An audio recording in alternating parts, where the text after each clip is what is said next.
আসসালামু আলাইকুম গাইস, কি অবস্থা সবার? আশা করি সবাই ভালো আছেন। আলহামদুলিল্লাহ, আপনাদের দয়া ভালো আছে, আমি অনেক ভালো আছি।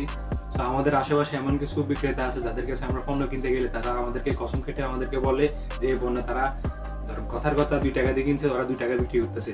তো এই সম্পর্কে আমাদের রফিকুল্লাহ আফসার এসে কিছু কথা বলবে, আপনারা অবশ্যই ভিডিওটা মনোযোগ দিয়ে দেখবেন। তো যারা পণ্য বিক্রি করেন তারা অবশ্যই সত্য কথা বললে মিথ্যা কথা বললে কি হবে তা নিয়ে শুনুন রফিকুল্লাহ আফসার কি বলে। আল্লাহর বাইরে কি না দামে বেশি লেগে আমি ফল কিনতাম গেলে আপেল যদি 12 গায় 10 গায়ে হসা কজুর আমার কাছে যাত্রা করি আর আল্লাহর কসম কাবার কিরিয়া কিনা দামে দিয়ে তো কিনা দামে তোরে বেশি কইছে কে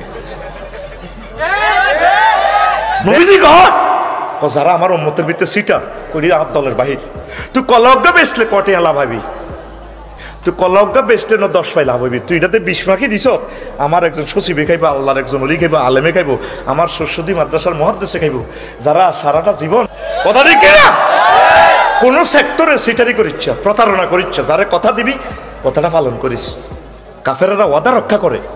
তুই খাদ্যদ্রব্য কেন স্পেশালি তুই হ্যাঁ কত কাঁঠল আনবি, কলা আনবি, কইবি দিয়ে এটি আপনি ঘরে ফাঁকাইয়েন, আয় কোনো কিছু মিশাই নো বিসমিল্লা কই নেন, দরকার হয়েছে বেশি দেখবি।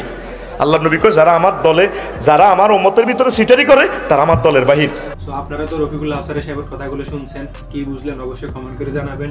আর ভাই হ্যাঁ, আপনারা যে বিক্রি করতেছেন আল্লাহ তো ব্যবসা হালাল করছে, আপনারা যেভাবে মিথ্যা কথা বলতেছেন এভাবে কিন্তু ব্যবসা করা ঠিক না। আর এইভাবে ব্যবসা করলে আল্লাহ কিন্তু আখিরাতে আপনাকে ছাড় দিবেন। আপনি যদি পণ্যটা বিক্রি করেন আপনি কয় টাকা সর্বোচ্চ লাভ পাবেন? 2 থেকে 3 টাকা আপনি বলে নেন।